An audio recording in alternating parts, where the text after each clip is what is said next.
Okay, I will call this meeting of the Fraser Planning Commission to order with a roll call, please.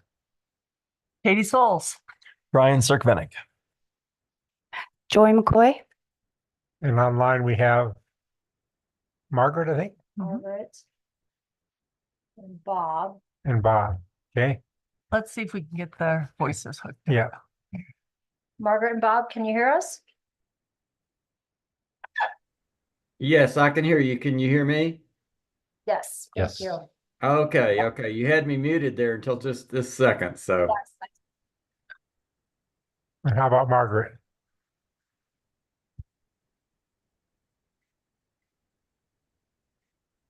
Margaret, your co-host. Okay, can you hear me? There we Yes, go. We can. There we go. Okay, I was muted. Okay. Okay, so we've got Margaret and Bob online and Andy Miller. So a motion to approve the agenda, please. So moved. Second. All in favor? Aye. Aye. Any opposed? Thank you. On the consent agenda tonight, we just have the minutes from October 23rd. So a motion to approve the consent agenda. So moved. Second. All in favor? Aye. Aye. Aye. Any opposed? Thank you. Okay, so open forum tonight. Anybody that wanted to say something? Parnell? Yeah, just a couple of things of Go ahead, clarification. just your name Oh, again. sorry, Go ahead. Parnell Quinn Fraser. God, I forgot everything this week. That's all right. I called you by name, so that didn't help. Yeah, that's all right. I don't mind being called by name. Just when I got off the board and Andy, you took over, we had started previously, and Katie, you might remember this, of doing a planning sessions of actually planning, kind of looking at the future where Fraser is going to be. Catherine Charter was a big help with getting that started back in the day.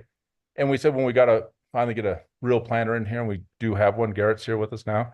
I was hoping we could get back on that because that helped us, get the vision of Clayton Court started. So I'd like to see if we could continue doing that and having the town work on that a little bit more. And then the other thing, again, with Clayton Court, it was my understanding that the developers on Clayton Court were told to have a great commercial development. You should have commercial on both sides of the road. Is that correct? The road facing side. Yeah, right. That's what I mean. On both sides. So if you have a road, go Clayton Court, you want to have commercial on both sides of that road. Okay. I just want to make sure that was correct. Thanks, Barbara. Thank you, sir. Thanks. Any other items for the open forum tonight? Well, a lot of people online. Anybody online want to raise their hand or?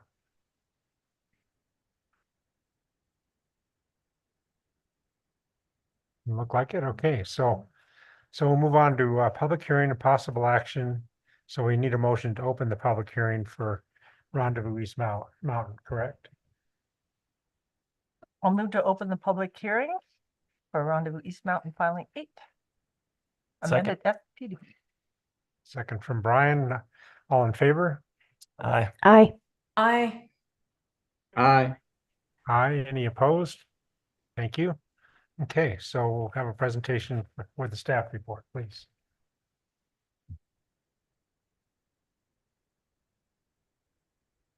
Alrighty, thank you, Chair Miller and Planning Commissioners. The item before you this evening is an amended FPDP or final planned development plan for Rendezvous East Mountain Filing 8.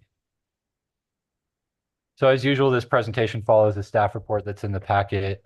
Margaret and Bob, I know you're online, so if you have any questions, don't hesitate to interrupt me. Just let me know if you have any questions or items for discussion. Same goes for folks here in the room. So just overview of the development. The applicant is WDK Fraser Hotel 1 JV LLC. Property owner is filing number 8, lots 2 and 3 LLC. I do want to note that, these the applicant and property owners are entities of Walsh Dupart, which is a Denver-based real estate development firm focused on the hospitality sector, as well as an entity of Colbel or Rendezvous. The property is located, it's an empty parcel adjacent to Highway 40 between Rendezvous Road and Citywide Banks. The land use that is proposed as part of this application is a 103-room hotel. The existing zoning on the property is PD or planned development, and again, the request is approval of an amended FPDP. So here's a look at the property location. Again, the empty parcel right at the intersection of Highway 40 and Rendezvous Road. speaking to the review and approval timeline for this development, June 2003 is when the original Plan Development District Plan for Rendezvous was approved. This property was previously subdivided with the final plat and had a previous FPDP approved back in July of 2006. Shortly thereafter is when the bank property was developed, but the remaining parcel covered by this FPDP was set vacant since that time. And then town staff received this amended FPDP application in September. We conducted a referral review, and then we have today's public hearing. I do also want to note that we also held some pre-application meetings with the applicant back in May and August ahead of their submittal in September. And I also want to note that this is not the final step for the amended FPDP application. It will ultimately advance to the board for approval.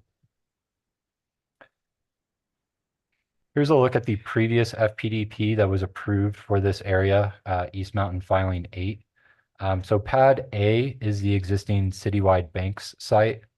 Pads B and C were not actually designed. There were no, building floor plans or elevations as part of this original FPDP from 2006.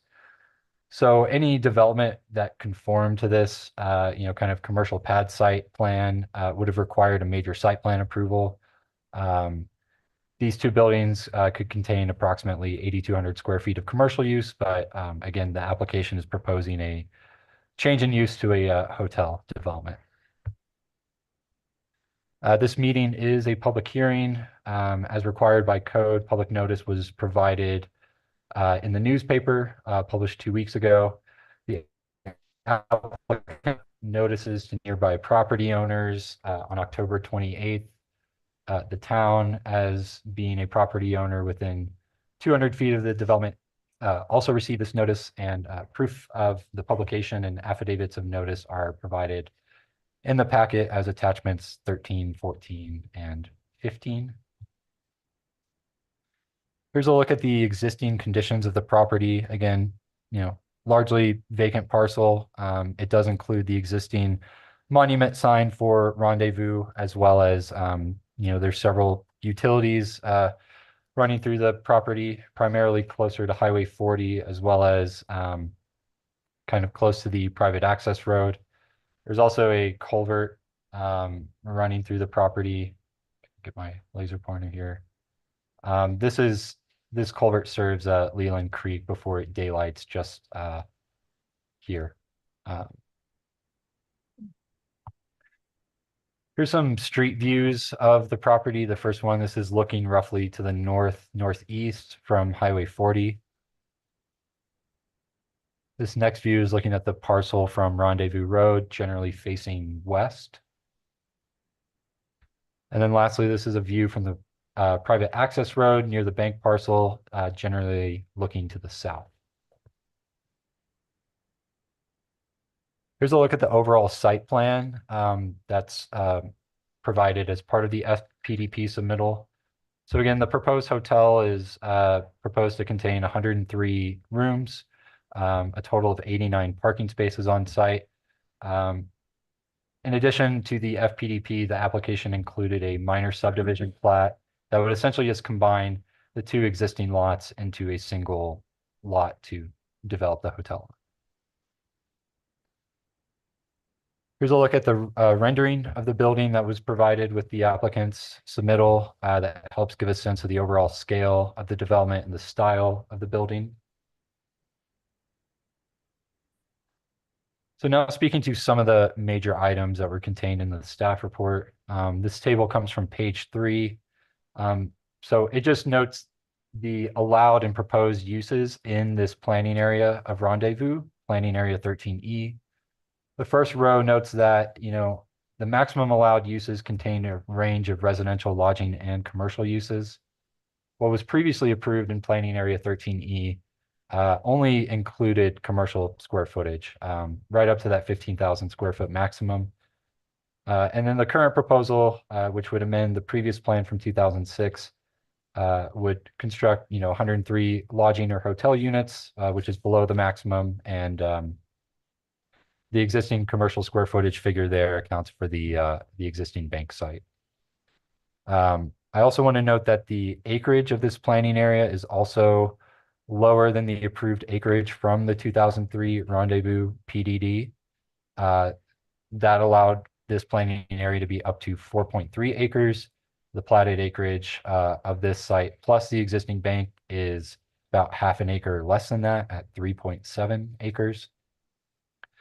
And the proposal also complies with, the required building setbacks and minimum open space that are required per the Rendezvous PDD. Here's a look at one of the building elevations with color to kind of show the various building materials that are proposed. The town's architectural design guidelines for commercial and mixed-use development, a majority of these guidelines were met, including items related to the building elements and materials, the roof elements and design, and building color, as detailed in the staff report. So one of the first major items of discussion is the proposed height of the building. The maximum height in this planning area is 45 feet. This is per the 2003 Rendezvous PDD. I do want to note that there's a section of the town code that allows for the final height of buildings that are in a planned development to be negotiated at the FPDP stage, which is what we're at right now for this proposal. So the applicant's FPDP had this wall section that you see here. I recognize it's probably difficult to read those exact measurements, but this is from page 22 of the FPDP, which is attachment 1 in the packet for reference. This section of the building shows that the exact top of roof, when measured from the finished floor of the building, is just under that 45 feet limit. However, in Rendezvous and other planned development areas in town, height should actually be measured from the average finished grade of the primary 4 corners of the building. This is a definition that comes from the 2003 annexation agreement for Rendezvous. And looking at the finished grade for primary corners around the building, I guess first of all, considering the shape of the building, it's more of an L shape and not exactly right. Town staff would argue that 6 primary corners are generally what would be the case with an L-shaped building like this, even though that's maybe contrary to the exact definition of primary 4 corners. Town staff believes that just choosing 4 could result in some picking and choosing of various elevation points and different height measurements. So by picking the primary 6, that's town staff believes that's the most consistent way to measure the height, as is the intention of that definition in the annexation agreement. And when looking at the primary 6 corners of the building, there are some areas that are the finished grade is slightly lower than the actual finished grade of the floor of the building. And when taking the average of these 6 points, that average finished grade is approximately 1.5 feet below the finished floor elevation of the building. So therefore, if you're measuring from that point, that results in a measured height of roughly 46.5 feet. So slightly taller than 45. This is also shown here on this elevation that is not in the packet. It was provided by the applicant ahead of this meeting. But it does show the building elevation when looking from the north side of the property, or the bank side, kind of looking to the south. And you can see that the finished grade does slope down towards the kind of private access road side of the site. So that really the building from this side kind of appears taller than, say, from the Highway 40 side by a few feet. Ultimately, though, again, from other sides of the building, if I could back up to the slide, there are other finished grades that are closer to the overall finished floor elevation. So that results in the average finished grade being, again, just roughly 1.5 feet lower than the finished grade, which means that the measured height of the building is roughly 3% taller than what would typically be allowed at 45 feet. The one other consideration as it relates to the height of the building is with these proposed parapets around the roof, as well as these sloped architectural features kind of at some of the corners of the building. So that roof parapet is roughly 4.5 feet, and those sloped roof features are roughly 3.5 when measured to the very top. So in total, these add roughly 8 feet to the height of the building. However, a couple of things that I want to note with this. So first of all, these features are within 10 feet of the top of the roof. There's a section of our code that allows for height exceptions for appurtenances and screening. So this is within that 10-foot allowance. And although staff recognizes that the parapet and the sloped roof features don't fit the exact definition of an appurtenance per that section of our code, really they're similar to the intention of that definition of an appurtenance, in that, really what these features are doing is they're helping to screen some of the rooftop, mechanical and ventilation equipment. And they also don't create any additional, occupied floor area or space in the building. They also serve to add, aesthetic value to the building. So ultimately, town staff is supportive of the height of the building as proposed, and believes that it's well within, the allowance for height to be negotiable in a PD district to allow these kind of, minor exceptions to kind of the strict definition of height per our code. I'll kind of just pause here if there's any questions or comments. Yeah, from the annexation documents, any idea why across the street it's 75 feet and 45 feet on this side, or? I think that just goes back to the overall PDD that was approved for first Rendezvous in 2003 and then Grand Park in 2005. Yeah, Um, well, they were separate at that point. Right, but I think even in the 2003 Rendezvous PDD, you had Rendezvous East and West Mountain. So, the areas that are currently Grand Park and currently have, taller height limits of 55 or even 75, they were still, I'd have to double check, but I believe they were still allowed under the 2003 PDD at those heights, if that makes sense. So, I'm not certainly, knowledgeable of why maybe taller heights were allowed on one side of Highway 40 versus another. But that is a good thing to bring up. I noted in the staff report that currently, some of the existing buildings around this site are not as tall. They're, 1 to 2 stories. But generally speaking, areas around this are zoned for 45 or 55 feet tall. So. And there is a hillside, of course, right behind it too, basically. So, Yeah, it's not blocking any views. yeah. How tall is the ceiling height inside? So again, it's probably hard to just read from this, but my recollection is on the main floor, it's slightly taller. From floor to floor, it's 13. Yeah, if that applicant could Yeah, clarify. Garrett, floor I to can quickly ceiling answer height. that one. So we're 14 foot or 13 and a half, I believe, floor to floor on first floor, which will give ceiling heights of plus or minus 9 to 10.5 feet through the lobby to try to keep a great experience for the guests. And then floor to floor above will be, I believe we will have 8-foot ceiling heights in the guest room, 7 in the bath, and it'll be like a 9.5 foot floor plate. We really try to pull it all together, and it's, on the floor to floor above, we've minimized as much as possible, but still trying to keep the guest impact a good experience. Thank you. Good. Okay. Pretty low ceiling heights. Yeah.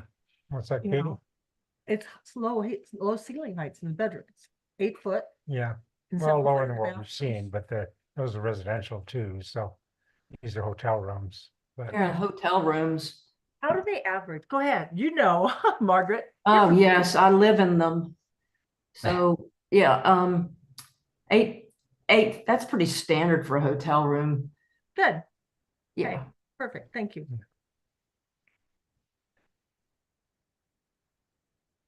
Go ahead there. So moving on to the next item that was kind of a focus of the staff report, it related to kind of site access and transportation. So I pulled up this image to show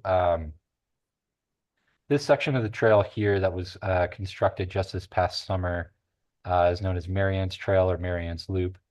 One thing that was maybe a bit of an oversight at the time the trail was constructed was that it just terminates right here into the access road that currently serves the bank site. This access road currently doesn't see a lot of vehicular traffic today. Certainly any development, hotel or otherwise on this parcel is going to generate some additional vehicular traffic on this access road. And while town staff has no concerns with vehicular traffic in general, given that Rendezvous Road at Highway 40 is signalized, there's plenty of capacity to serve vehicles. There was just more of a concern with users on the trail, cyclists, walkers, runners, being on this access road, given an increase to vehicular traffic that's going to occur with development of this parcel. I just had a note that it wasn't really an oversight. It was, I was heavily involved in this planning, and the assumption was that Rendezvous would go on and develop the pad to the farther to the northeast there, the open area, and that this street, this private street would become much more major to serve that other project, and that the trail at that point would be on a sidewalk with a wider street. So there, that was the assumption, because of course we're constricted, the developer, and then the trail was constricted by the presence of a wetland right along the edge of that street. So, and then winter use should be noted. We were retained permission to groom a winter trail where the dot is, so that cross-country skiing and grooming can happen back there. But the decision was not to put a summer use trail there because it is a very, very wet, sensitive wetland. So that was the thinking. Yeah, thank you, Andy, for that clarification. So kind of given the context and the history of that trail and of this development, recognizing that, the approval of the FPDP from 2006 predates the town's current standards for roads and trails and sidewalks and those widths. And some of the challenges, as Andy mentioned, of providing that trail section through the site currently with adjacent wetlands and other impacts. Ultimately, staff is agreeable to, an alternative solution to meeting the letter of our roadway and trail standards that would still accommodate, pedestrians, runners, cyclists, et cetera, trail users, kind of with the development of this hotel. So, town staff, as well as other stakeholders, folks from Headwaters Trail Alliance, met with the applicant on site about a month or a couple months ago to kind of talk through some different alternatives. And what we ultimately arrived on was the solution where, a 5-foot wide paved trail could be provided adjacent to the road for part of the portion of the road through the hotel site. That would then transition to a striped bike lane that is on the road itself, as well as a crosswalk that would direct pedestrians over to the sidewalk that essentially wraps around the hotel and connects over to Rendezvous Road and the existing sidewalk and trail adjacent to Rendezvous Road. I'd like to note on that we have a sidewalk out here that butts into parking spaces, and it's often covered by cars. So I don't know if there could require look at a curb or some way to make sure that cars don't end up encroaching on that sidewalk. So. Yeah, that's a fair point, to ensure that, the kind of front bumper area of cars aren't Yeah, overhanging into the sidewalk. right. So this kind of shows the general configuration. Town staff is going to continue to work with the applicant to refine, this modified solution. But ultimately, we're working towards this type of configuration that would accommodate trail users and still provide that connectivity and separation from vehicular traffic. Excuse me, Garrett. Yeah. So the last rendezvous traffic impact analysis was done, is that 2004? Is that correct? That sounds correct. Yeah, it was, that's what I read. Mhm. Yeah, just curious about that particular piece. Yeah, I guess I would speak to that. That, although it's quite dated, I would say that, that overall traffic impact study for Rendezvous did consider commercial uses at this site, which I think the vehicular traffic generated by those commercial uses, as approved back in 2006, is likely pretty comparable to the traffic that would be generated by this hotel. Plus or minus, there's probably some difference, but that original traffic study did anticipate, again, commercial development in this area. I think the traffic signal at Rendezvous Road and Highway 40 certainly has plenty of capacity. There's turn lanes present and things like that. So, I think I read in the CDOT comments, they weren't concerned because of that, because has a light and. correct, yeah. I'm sorry, one other note on Marianne's Trail. It should be noted that that trail would not exist without the cooperation of Rendezvous on that long section to the north and east. That's largely on Rendezvous's property, because once you get off onto town property in the open space, you're in wetlands. So that there really was noted that the trail is there largely because of Rendezvous. So And it will be a real amenity for your hotel. yeah. Because people love to get out on the trail. Any trail. They'll really love that one. Yeah. Thanks. No, great comments. The third item that was kind of a major focus of the staff report had to do with parking.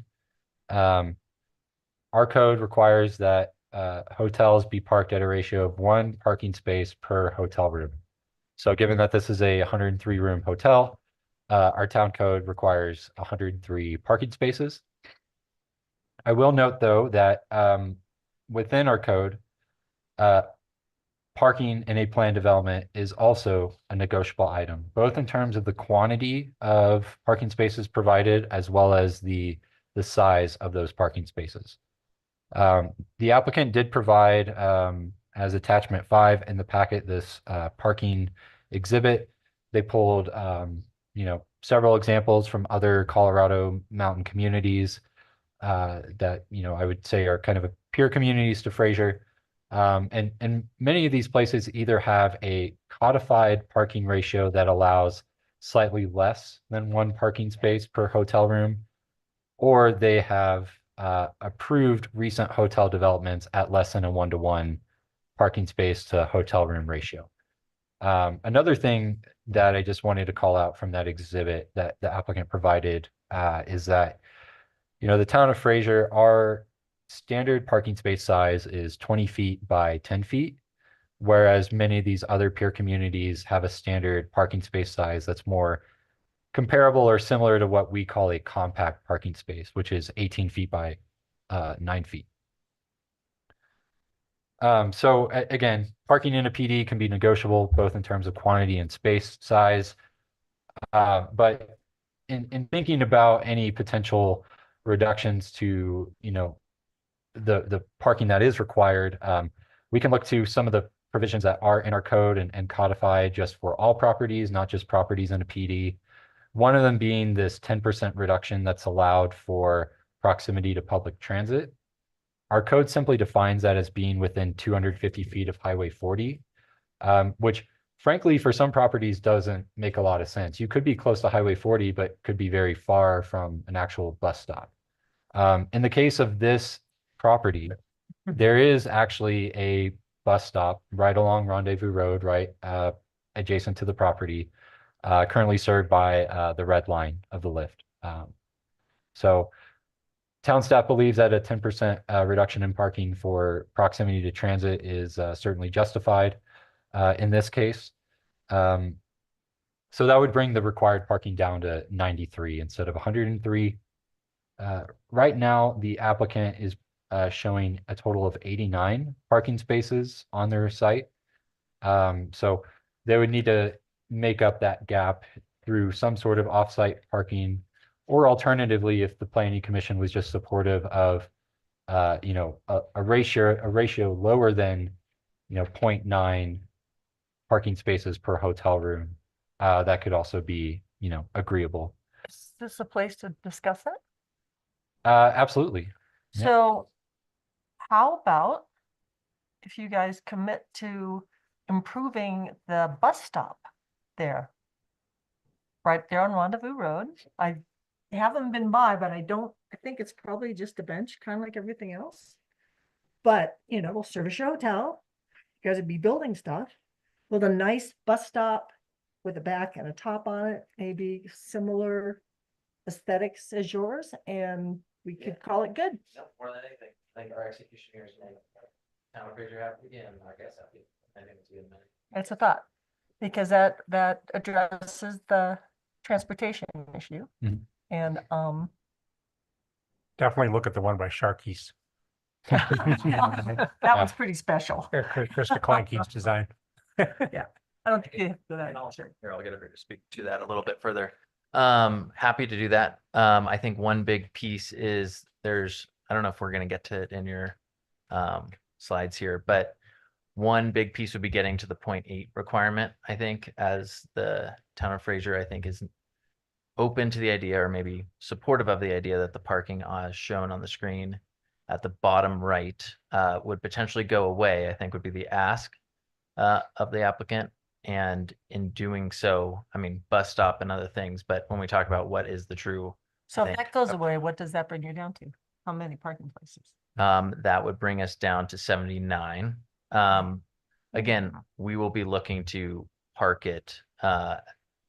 Yeah, how I want to make sure I word this correctly, but yeah, essentially, we will look to adjacent parcels to get an REA to maximize our parking to the 0.9. I just want to make sure, like, in the event we pull that parking off, we will have to get additional parking elsewhere. You're talking about leasing parking from the bank, right? Potentially, or adjacent parcel across Rendezvous Road, but keeping our options open there because we obviously don't control the bank site. Yep. Have you talked to the bank? Are they amenable at all, or? Yeah, some information I don't think I can disclose with what's going on with the bank currently, but yes, that's in discussions with the bank, and we think they will be amenable, but they need to wait till the beginning of the year to have a formal discussion about it. And you guys lease that space to the bank though, right? Or Yeah. Correct. That's correct. Do you have an accessible unit in the hotel planned? Yes, of Awesome. course. Okay. So, Mark, I know you're on this call. I think it's 6 to 8 units, but we meet the minimum, obviously, first minimum requirements, and the requirements by Marriott are actually very strict when it comes to ADA great. amenities. Yeah, we have an SCD and even considering that trail to the bus stop. Yeah, Yep, and I think we show an exhibit on that path of travel being accessible to the bus stop. great. And in addition to that, like, EV charging will be an accessible stall outside, and they'll make sure they have all the amenities. Great. Thank you. Hey, Garrett, or anybody, does the Holiday Inn, does it meet the parking requirements? I'm just curious if there's an issue with enough parking at that location. You know, I did not check the parking ratio at the Holiday Inn, how many spaces exist compared to the number of hotel rooms. You know, I think anecdotally, their parking lot's probably only full around Christmas time, I would guess. Yeah, I don't know if I've ever seen it full.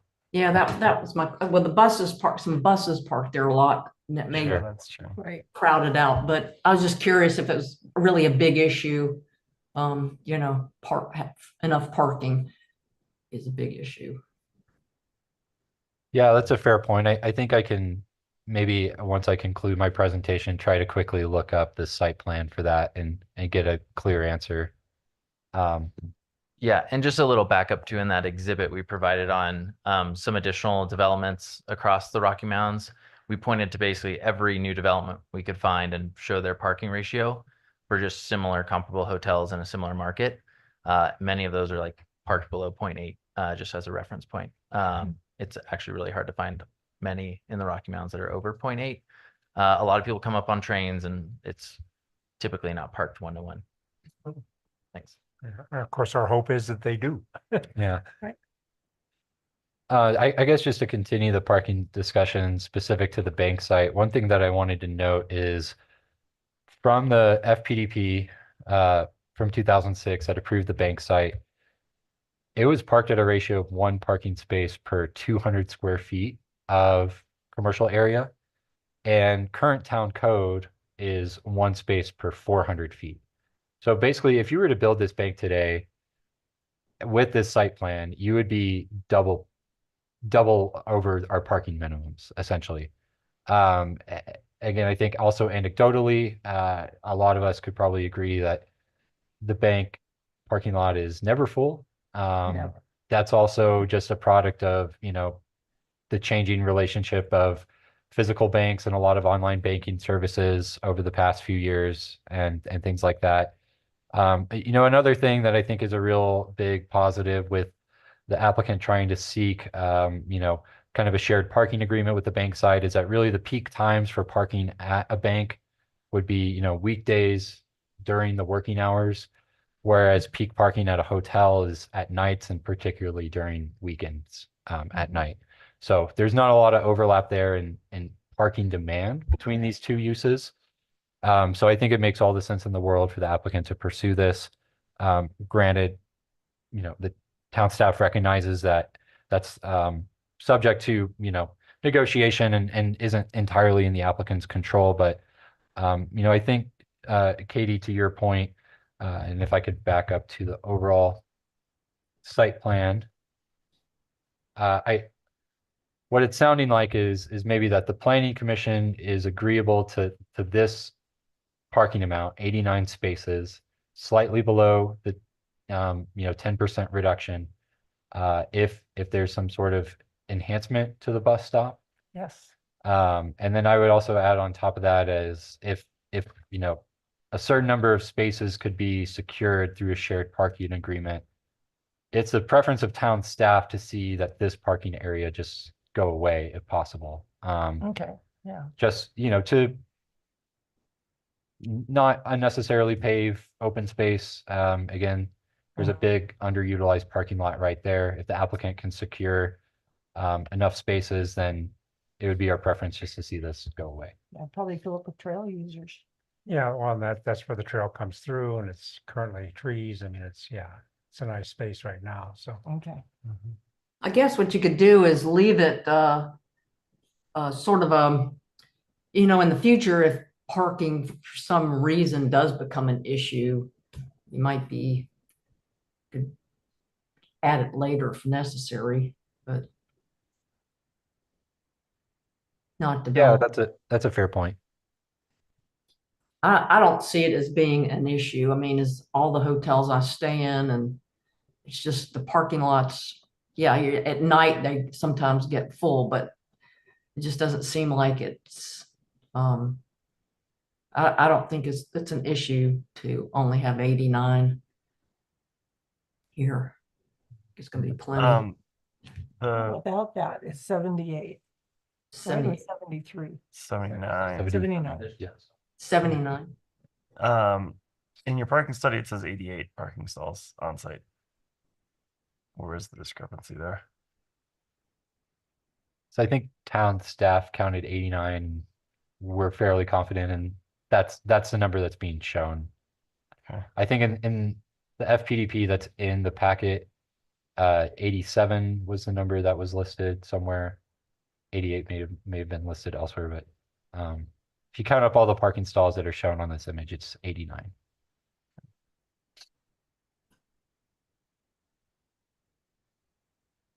Okay.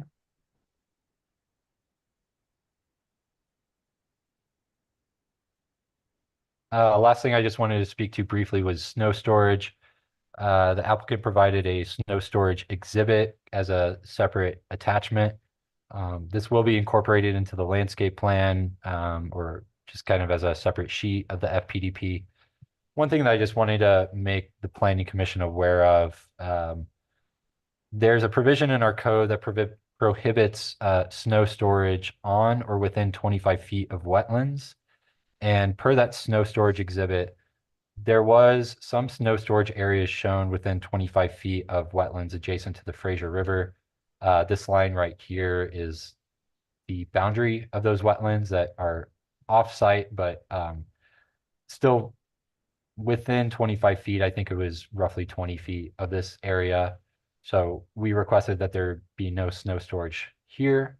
However, there is an additional wetland area adjacent to Highway 40 that the town would be supportive of snow storage being located within this area. The reason for that is that this wetland, it's noted per the wetland determination documents provided by the Army Corps of Engineers that this wetland is essentially created by snowmelt and runoff from Highway 40 already. So it's town staff's opinion that it's perfectly reasonable to allow snow storage in this area. Just to look at kind of the extent of that. This area is, I think, 0.06 acres. Again, basically directly adjacent to the highway. This wetland likely only exists because of, again, runoff and snowmelt from the highway, just creating kind of the hydrological conditions for a wetland in this area, but it's not really connected to the broader Fraser River wetland ecosystem like the ones over here. So, so again, town staff is supportive of snow storage being located in this area. Okay. And the drainage off of that, is It- that a concern? They have to that anywhere or just soak in? It's a good. More of a basin than a More of a drainage area. basin. Yeah, Good. yeah. And it should be noted that I'm working really hard on the Fraser stormwater plan that's in development. You guys will get a presentation at the town board level that in January on this. And one of the ways that you treat stormwater is to put it into these little These green self-contained basins. wetlands, Yep. because the plants do a pretty good job of taking care of a lot of the problems. Yep. And the sediment settles out there before it gets to the river. And Grand Lake right now is a year ahead of us and actually coming to this money coming from the Windy Gap Environmental Fund. And they're after $1.2 million as a match for a $4.5 million project to actually affect their stormwater plan. And they're using wetlands for a lot of the treatment. So, Right. so they're managed, and they're cleaned out occasionally when the sediment gets too deep, but it is a good way to get the water to the quality that you need it before it gets to the river, to the groundwater as well. So, yeah. So, getting back to this little area over here that had the parking, what is that? If there's not gonna be parking there, is that snow storage? A snow storage area? What's going there? If there's not parking? I would maybe let the applicant speak to that. Yeah. Okay. Yeah, so we have provided an updated document on snow storage that pulls us back from the 25 feet requirement from any jurisdictional wetlands and reflecting the snow storage on the west there in the non-jurisdictional wetlands. We have more than enough landscape area. We can move all of what we've reflected in that area as you look at it on the screen where those 10 parking stalls are, and spread that across landscaping and show a different way of representing our snow storage plans. That's not an issue. We're not like up against any requirements there square footage wise. So yeah. So if Applicant's it's- not concerned about snow storage in that little So thumb. if it's of it. not parking or snow storage, is it gonna just take green space? Mhm. Or It would not remain green space. Yeah. Nice. Yeah. Okay. And the trail. Yeah. That'd be nice. That'd be good. Remember, that's that paved trail that goes across a separate bridge across the Fraser River Right, over to the yeah, main, across the old bridge. over to the main trail. Yeah. Mhm. So, So overall, staff's recommendation is approval with conditions. Specifically, staff recommends that the planning commission approve planning commission resolution 2024-1101 with the conditions as noted. If this resolution is approved, the FPDP will advance to the Board of Trustees for final action and approval. The conditions of approval as currently written essentially just document the Planning Commission's approval of the building height as proposed, the requirement to modify the access road to have that striped bike lane and trail section and walk section, as well as the encouragement to pursue off-site parking agreements with adjacent properties, as well as other just general standard conditions related to recording of documents and things like that. But we can certainly take a look at those conditions of approval if the Planning Commission would like and modify and edit them as needed based on our discussion. So with that, I'll conclude my presentation. Thanks, Garrett. Yeah. Can we get some thoughts from any questions for Garrett before we move to the applicant? Was there any pushback from public notice? I have not received any email, written, or phone calls, public notice. I think in speaking to that, the only property owners within 200 feet of this development are the town of Fraser, Grand Park, and East Grand Fire District. So a very limited number of parties compared to, some other development proposals. You hit, say dozens of houses and, several individual folks get those mailed notices. But no, I haven't received any public comment. Just one clarification, please. Sure. So, Mountain Parks Electric had just some minor concerns about the landscaping as it refers to the electricity and the fire hydrants. I didn't see anything from the East Grand Fire District. Have they been able to give a referral response to this? They did, and I'm looking now at the combined referral review letter that's in the packet, and it does not include the fire district's comments, so I apologize for that. They were Gotcha. slightly delayed in providing their comments back to me, but I did receive them, I believe, November 1st, if not October 31st, and I forwarded them to the applicant. And I believe East Grand Fire's comments are captured in the applicant's response to comments letter. Checking right now.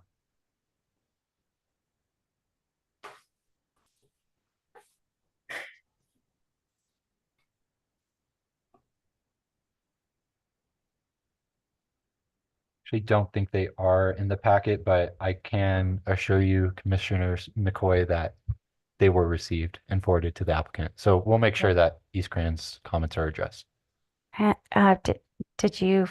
Did any of their comments stand out to you as being problematic? No, and if the applicant wants to speak to them, my recollection is they just wanted to ensure, again, as is typical for East Grand Fire, that, their fire truck apparatus can make appropriate turning movements through the site without conflicting with, curbs or luminaire poles or things like that. Yeah, they dropped in all their access and roadways and typical standards in their commentary, and all of them are what we meet currently, but nothing of concern from the applicant. Great, thank you. Anything else for Garrett? Go to a presentation by the applicant then, if we could. Get you up and down a lot here, so. Yeah, no, that works. I mean, honestly, Garrett covered it across the board in a great way. We've been meeting with Garrett and Alan and team probably weekly. Garrett's probably sick of hearing from the applicant, but since May, it's been a really great relationship, and we've been through a lot of renditions to get it to where it's at now. So we're really proud of what we've kind of put across the line for the town of Fraser, and we're honestly just really excited about the hotel product. I do want to note it is 9-foot ceilings in the guest rooms, 8-foot in the corridors, just as a back reference point, as I wanted to clarify that.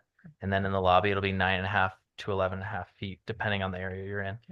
But no, we're really excited, and it's been a great relationship with town of Fraser, and we open it up to questions. So on the fire district, I'm thinking of your pad to the the large pad to the other side of the fire station and access to that pad. Have you talked about a road back there? I know you've got a fuel station behind the fire district, but You're referencing the project on 14E. yeah, Is that correct? Yeah. I think, for discussion purposes here, I think future conversations to come on, I think, access to 14E that have been alluded to in previous conversations, but I think continuing to work through that and with Garrett and team to just work through that in the next, I think that'll be an FPDP submission too on 14E that we'll talk about access. yeah, just kind of, it affects this. And I was just kind of curious. I mean, I know that from what I understand, the fire district might settle for some property to the other side in exchange for that road or, Yeah, Yeah, a so- lot of negotiations yeah. we had there, right? Yeah. I think it's pretty preliminary, and as I think Grant and I and our partnership with Coble and talking through the hotel piece of it, we're definitely focusing on this. Yeah. Unless there's something else you want Yeah. to go to. Andy, thanks for those comments. Again, a lot of early conversations over the years have occurred with the fire department. We will continue to have those conversations. But at this point, it's a little early. We're still working through what we'll be doing in 14E. Yeah, And it's something that it's going to be coming hopefully sooner than later, but we are, I think that'll be a completely different discussion related to this project here. yeah, just kind of, I mean, overall transportation wise, you kind of hate to see another access point on the 40. And that's expensive and every time we put another access on the 40, it further impedes traffic. So hopefully those negotiations are good. And then of course you guys came to the board how many years ago with a very, very large possible price controlled housing project. It was a conceptual. I mean, just all of us have been curious ever since, Yeah, just five stores. how that's coming along, and it relates into this. So we're just I'm just Yeah, curious we're- how that's coming along. We're looking forward to bringing that to you. Yeah. We still have a lot of ideas on that parcel. I think you'll be really excited about it. Okay, thank you. Thank you. Great. Yeah, any further questions? So I have another idea. So have you guys cameraed this long culvert that carries Leland Creek, poor old Leland Creek that has to travel through a pipe to get to its eventual end? Leland is the creek that comes down King's Crossing, and kind of there's a pretty little creek when it gets to King's Crossing and then kind of disappears into the infrastructure at Grand Park, but does flow quite a bit of the year. And I just wonder if any idea what the condition of that culvert is or? We have not cambered it, but I mean, as you look at the outfall, it looks to be in good condition from a concrete standpoint. I think it'd be worth cameraing. I mean, Yeah. I just hate to see more infrastructure built on top of it. Sure. It'd be expensive to come, because if it plugs up, it does flow during the runoff season, and it would jam up on the other side of US 40. And I don't know, Garrett, if we could look in our documentation, that section of 40 was widened not that long ago. Hmm. And I wonder if the contractor might have replaced that piece of culvert that goes underneath the highway. So, That's a really good Sure. point. yeah, and then just a possible opportunity. I mean, if there are problems with the culvert, or if you guys choose to, I mean, this would be up to you, but a little creek like that might be an amenity on the property. Sure. I know right now it's dry. It was a few days ago when I looked at it. But you noted during our field trip out there that it flows pretty heavily during a good part of the year, and a little babbling brook on a corner of the property might be an amenity to daylight it. Sure. So just a thought. Yeah, So, no, definitely something to note. I will note the main branch line for Mountain Parks does go right over Right that over there too, section yeah. of pipe, and same with all of your Oh, all of your Comcast yeah, and your Yeah. Wi-Fi is all yeah, run there's a lot of utilities in within there. that 10-foot span. But So that's another yes, reason. I'm dealing with Mountain Parks on that on offline to figure out But that relocation. another reason though to look at the condition of that culvert. So, yeah. Totally appreciate the comment. Wow. And then I'm sorry, well, that was it. Actually, you addressed everything else that I had on the list. So anything else from the board? Yeah, I'm excited about this project. I talked to you guys, how long ago? I don't even know. Yeah. So it's great to see this coming to fruition. And Just- we're in need of more hotel rooms, and I think this is a great So great just thing the to add. second hotel in Fraser, right? Yeah, this will be Yeah, the second Holiday one. Inn. and- 20, Yeah. 20 And plus this will be years. the second or third, depending on who gets theirs built first. You were Cornerstone. Yeah, That's right. Yep. Oh, the worst. the worst Western, yeah, sorry. Oh. I don't think they've had a front desk person in quite a few years, but. Yeah. The design is snazzy. And So, I really like Appreciate the it. look Yeah, of it. hopefully we're really proud of the design. I mean, it's real stone. It's, you know, there's no ephes. Like this isn't your typical hotel. And like, I think one thing to bring note, which harder to, you know, bring to light in this application process, but the interiors will also speak to the exterior and be a very awesome execution from like a custom hotel standpoint, which we're excited to bring forward. And, you know, Grant and I on the hotel side, we're lucky to have a really awesome product kind of delivering in Steamboat that we're working on right now, and other mountain markets. We own a couple in Durango. So, you know, we love Fraser and everything that is coming for Fraser long term, and we want to be a part of that. And we're long term holders and want to be in this market for a very long time. So we're excited, and it's really nice to meet all of you. Well, my So- question doesn't affect what we're deciding on tonight, but I'm curious, your amenities. Sure. Pool and jacuzzi. There will be an upgraded kind of fitness center look and feel, which we are excited about. What else? There will be a guest laundry. Yeah, Trail, yeah. yeah, we have from the exterior standpoint, I was thinking more interior in my head, Yeah. but Interior. bus location, trail access, all of that. There'll be I mean, meeting it's, Or is there, are you? yeah, we'll have a small boardroom. Okay. They look like there's an eating area. Yeah, so Um, breakfast lounge space. I mean, we like, again, we don't want it to feel like a breakfast area. So it'll have fire pit and be very much like a cozy atmosphere versus it feeling like you're at a continental Awesome. breakfast. Yeah. That'd be great. bar, restaurant. Yeah, there will be a bar. It'll kind of work with like an inside outside patio space that will kind of flex to overflow to the pool. It won't be a ton of seats, but like for 103 keys and having a nice relaxing place after you go for a bike ride and be able to grab a drink and kind of relax. That's kind of the intent. Yeah, that's Sure. Yeah. totally. Yeah. Oh. And yeah, Pool year round or just in the summer? year round. My kids were excited to see that picture. Yeah, you're excited by that for sure. So any questions from the public or in the room here or online? Well, our question.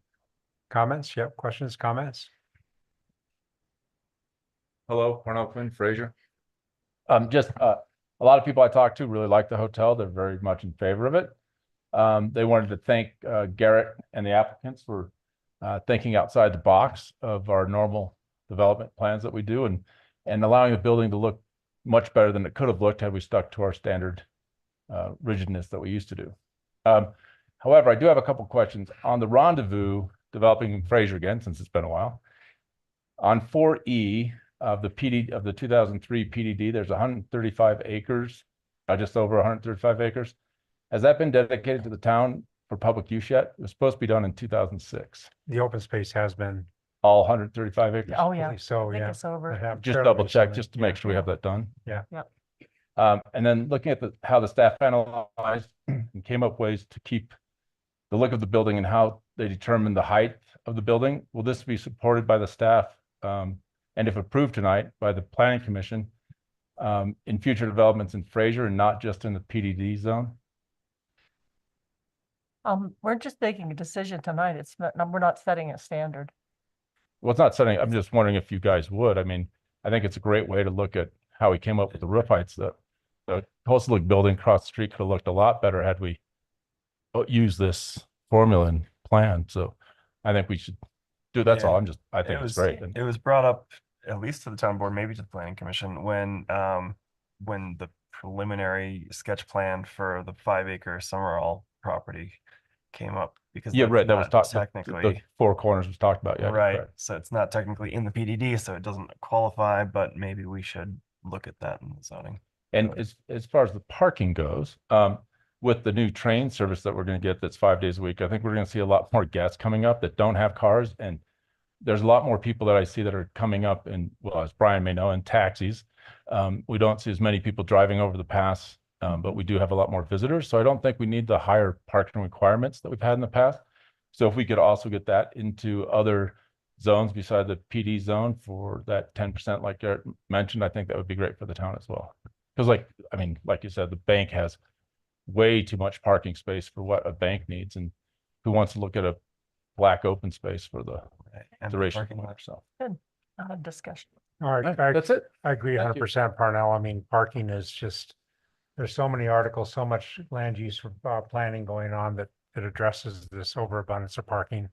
Because driving habits are going to become different, ride shares and mass transit, and the governor's statement that the last thing he wants to see out of CDOT is a proposal for more lanes. He wants different thinking, and that's why we're seeing so much happening with the train. So I believe when you were on the board and we were on the board together, we reduced the parking one time. Yeah. And I think it's worth looking at again. So, For so, the use, shared use parking. yeah, If you're on Sure city do. owns, you just share the park. So. yeah, Right. makes sense. So, hey, Andy, Yeah, this is Bob Ganussi. I have just a quick question. Could I get Garrett to kind of hit the highlights of what's in the PC resolution that we're going to be voting on here shortly? Because it also includes a recommendation for something more than just the approval of this FPDP. It includes some language about height and parking and stuff like that. Is that correct? I just wanted to look at that again. it's on the screen, I think now, Bob. So, I see it. Yeah. Make it bigger. There you Yeah. go. Screen. Yeah, so thank you, Bob. I was gonna segue into this. let's finish up oh, with comments Yeah. if we could. Is Sure. there anybody online? Anybody Yeah, online with a comment? Earlier, it looked like there was a lot of folks.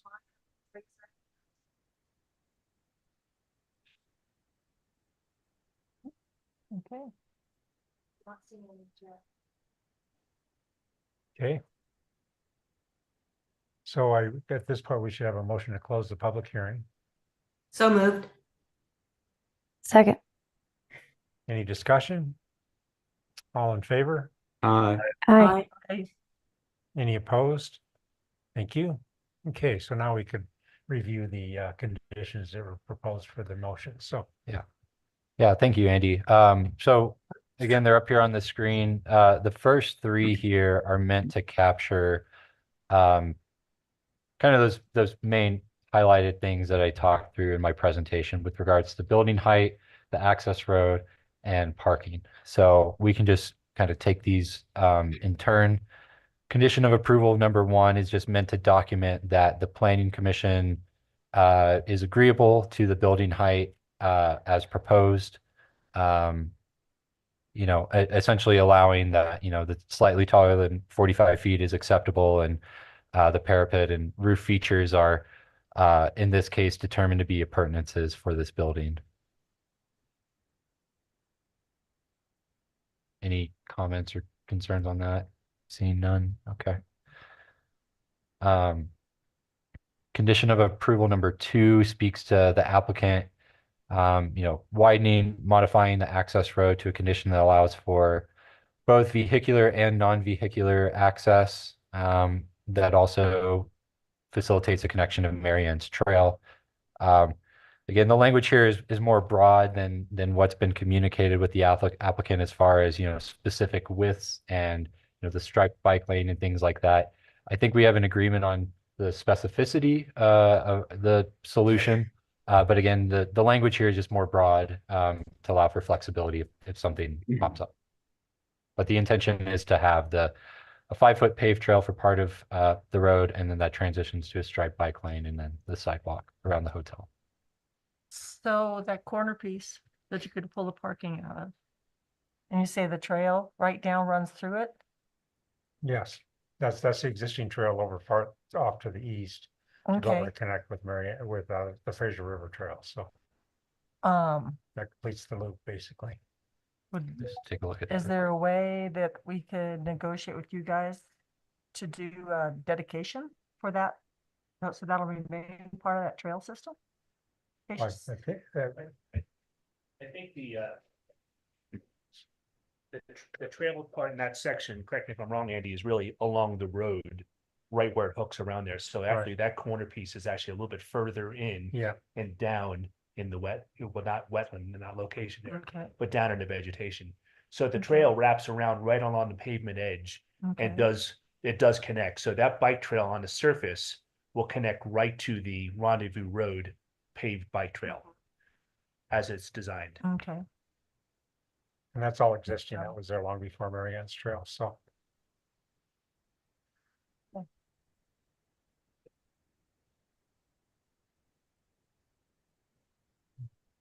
Back to the resolution. Yeah. Any further comments on condition number 2? Hearing none. So condition number 3 was with regards to parking. Maybe this is one that we could look to reword a bit. It just says that the applicant is encouraged to secure an agreement to utilize offsite parking, and that town staff may consider up to a 20% reduction for total parking spaces, kind of depending on what that offsite parking agreement ultimately looks like. I mean, we can add some language in here to Commissioner Solz's point about improvements to that bus stop and saying that the planning commission is agreeable to the 10% reduction so long as those improvements are made or things like that. So, Maybe your enhancing that. 79 is a little more than 20%, isn't it? My math brain isn't gonna work. If we go from 103 to 79, it would be like 22%. Yeah, 27.6. Okay. Yeah. I think that we should leave the language in about you, trying to negotiate for off-site parking with neighboring parking lots, especially the bank. So you lease that property to them? Yes. Well, then you've got a little bit of influence, I would imagine. Okay, and, I would be, if you're gonna pull that parking out of that lower area, it would really be nice to be able to keep it as open as it is somehow, Yeah. under a restriction. That might be pushing our luck. I guess my issue there was that if parking does in fact become a problem, we might want to, Have access to that. yes, Okay, that was my well- thinking on it. okay, we won't, all right, I won't encumber that. But I do want to add to this that you'll do improvements on the bus stop there that's adjacent to your property on the road, something that's covered and has a seat. And I'm sure it'll be lovely. I assume we've got to stop on both sides of the road currently, so. Bus doesn't pull off there, does it? So in that language, Garrett, then you said it was more like 21%?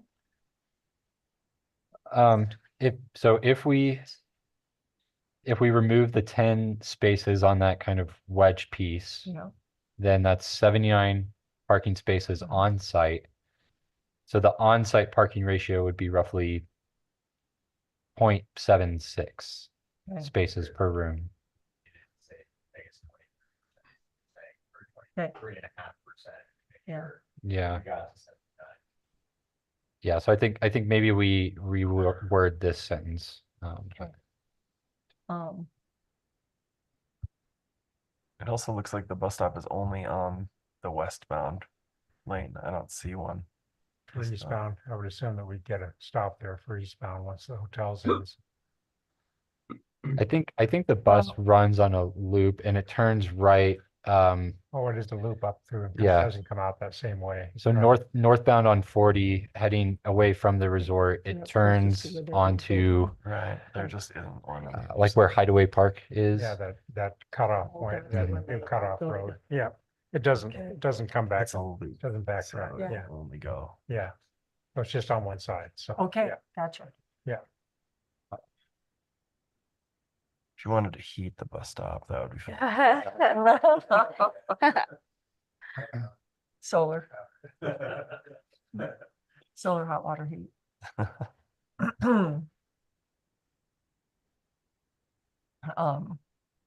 How do Really we, changing our code, but Margaret, you don't think that'll be an issue, especially if they secure offsite parking? no, especially if they're able to get the the agreement next door. I guess I was just thinking, how do we, at what point, if parking does become a problem, how do we then get them to turn that little extra area into parking to alleviate that? What mechanism do we have to actually get them to go back? Now, I'm sure they're not gonna want, their customers all unhappy because they can't find a place to park, and they might do it on their own, but is there, I guess, what mechanism do we have if parking does become a problem, get them to go back and convert that to parking? That's my question. How do we memorialize that? Yeah. I mean, I can address that from an applicant standpoint. Okay, sure. I mean, from a hotel operation standpoint and guest satisfaction, we have to have stalls for our guests. In the setting, we can't park it. We would obviously have to figure out a parking solution, and we'd have to build those stalls if it got to that point. One thing I would just note in our just exhibit to look at, like as referenced before on those adjacent parcels, with owning other hotels in the Rocky Mountains, being parked at like near a 0.9 is going to be not an issue by any means. We can definitely handle that from a hotel operations standpoint. But yeah, I think how we document it here is up to you guys. But from an applicant standpoint, we're not worried at all about parking, especially whether or not like banking hours and all that stuff overflow. If you truly look at the bank stalls, I know we don't have the agreement in place, but we definitely, I mean, I think if we include the bank per code, what we're allowed to grab from their parking lot, that would get us like 96, 97 stalls. And if you used all of their parking at night, which wouldn't be the case and not what we are proposing as the applicant side, but there's no situation we're not parked, have enough room for parking, if that makes sense. So Margaret, it might be easier to have some leverage to require the leasing of more spots rather than encumbering that piece of property for the development of new parking. So Yeah, I wasn't really looking to encumber it. I was just trying to figure out, yeah, I guess we just leave it up to them because it's more a function of, you're right, operational yeah, and Yeah, satisfaction of the customers that they've got. They're And not, those are the Yeah. conversations that have been had with Garrett time and time again, that the applicant will obviously pursue that agreement. In the case Yeah. we can't, like, we're not the ones proposing removing the 10 stalls right now because of the parking situation and not having the agreement in hand. If we can get the agreement adjacent, we will remove that parking. I mean, inherently. yeah, that as makes a- sense. Okay. Okay, As the best execution for all parties. Yeah. But yeah, I think we're aligned in thought process for sure. We need guests with parking stalls, and you don't want guests parking on public right of ways.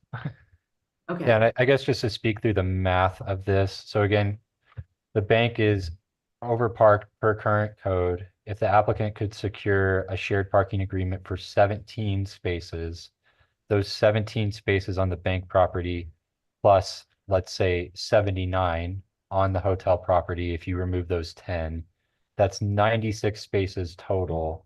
And that's, above a 90%. Yeah, that's great. Right. So is there any objection to the language that was added into condition number 3? Town staff may consider as few as 79 parking spaces on site, dependent on the specific terms of a potential shared parking agreement with adjacent properties. So just removing the 20% figure altogether and yes, few as. Yeah, that's good. kind of, Okay. yeah. Yeah, that looks good. Depending on, good. Help me with the process here. This is the only time we see this project, right? It will go to the board for approval. Yeah. But yes, this is the only time it will go Planning before the commission. planning Yeah, commission. gotcha. Do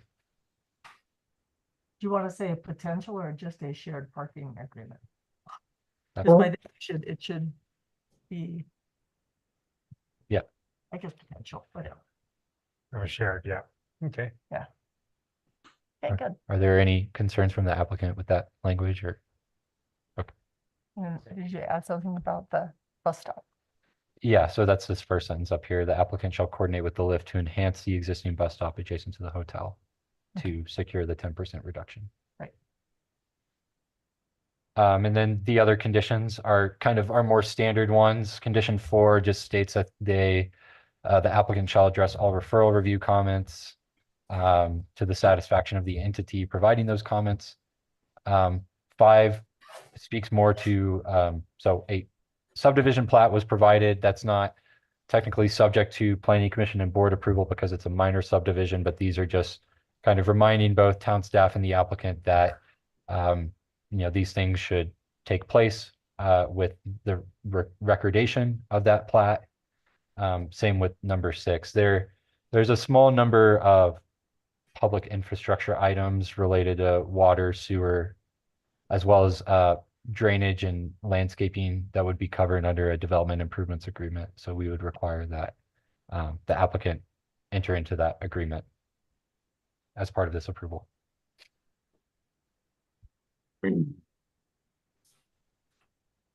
Look okay? Looks good. Yep, good by me. Entertain a motion? Okay, motion for PC Resolution 2024-1101. Approval for Rendezvous East Mountain Filing 8, Planning Area 13E, amended FPDP I'll second. With the attached conditions? with the amended conditions. Second. Any further discussion? All in favor? Aye. Aye. Any opposed? Thank you. Right. Thank you. Based on all the comments, you guys got a lot of work to do. That's good. Wonderful. At least you know you can put your time into it. It'll be well spent. Any idea when you want to break ground? Yeah, speak to that a little bit further. I mean, current plan is probably submit March 1st as the intended date for our building permit application. Break ground would be end of April, early May, depending on how long that process takes and ground freeze and snow, but about 18-month, 19-month build schedule from that date forward. Yeah, right. No, I mean, I think as you think about timing too, we would have wood framing up intended to be close to roofed out by November 1st to try to beat Yeah. the snow. And then we'll be working a dry in from there. Great. Awesome. Exciting. Okay, any further business tonight? Other business? Future agenda items? I think the only comment I would make is just a reminder to the planning commission, we don't have a meeting in December and our next meeting is January 15th. So slightly off schedule again. Meeting on, yeah. Yeah, because the town board shifted, Mhm. because January 1st is the first Wednesday. Yeah. Yeah. So I'd like to just make an overall comment. I really would like to echo what Parnell said earlier, that it's pretty overwhelming. We're approving hotels and flats, and Winter Park's approving hotels and flats, and people are coming. I mean, the little bit of downturn that part of the country had, we didn't have like we always do. We usually have magnified downturns. We've been found. And we've got a lot of responsibility, all of us, to try and make this a still a quality, enjoyable place to live. So in the new year, I'd really like to have some discussions about traffic, jake breaks, behaviors. The last thing I want is more controls on life in the Fraser Valley, but we're living in higher densities, close proximity. We gotta find ways that we all keep our not only our quality of life, but also our affordability of life too. So it's, I think we can do it. I really do. I mean, all the other resort towns have learned a lot of hard lessons that we don't have to learn along with them, because we're coming along fairly late in the game here. And there's lots of great things on the horizon with the train and ways to get people here without cars, and because it's cars and parking and the road. That's really what degrades the quality of life. And this all rolls into our master plan effort. And a mayor on the TPR that's having all these out of the box discussions about transportation. And so I think we can do a great job, but it's gonna take a lot of work and a lot of involvement from the public and from representatives to make all this come together into a place that everybody can make a good living and enjoy living. So that's my little speech. Nice. So are we going to regularly change our PC meetings to the third Wednesday of the month? No, No. No. Okay, no, the board always meets the first and the third Wednesdays of the month, okay. but because January 1st is on a Wednesday, they're shifting. Thank you. Yeah, Gotcha. just for January. Thanks. We'll keep the 4th. Mhm. Yeah. All righty, anything else, folks? Call for a, I move to adjourn. Second. all in favor? Aye. Bye. Good Thanks. night. Thank you. Thank you. Thanks. Good night, Bob. everyone. Thanks, Bob. Thanks, Margaret. Thank you all. Go ahead and just print this out now so you can